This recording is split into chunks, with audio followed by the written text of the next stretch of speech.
Hola amigos, ¿cómo andan? En esta oportunidad estamos acá en Benavides y vinimos a ver este tablerito que básicamente el cliente nos llamó porque dice que cuando acciona la bomba le hace ruido. Estoy oyendo un ruido como de latidos o algo así.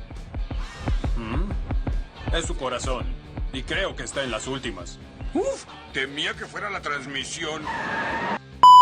¿Qué hicimos? Obviamente pusimos en marcha el tablero y hace este ruido, miren.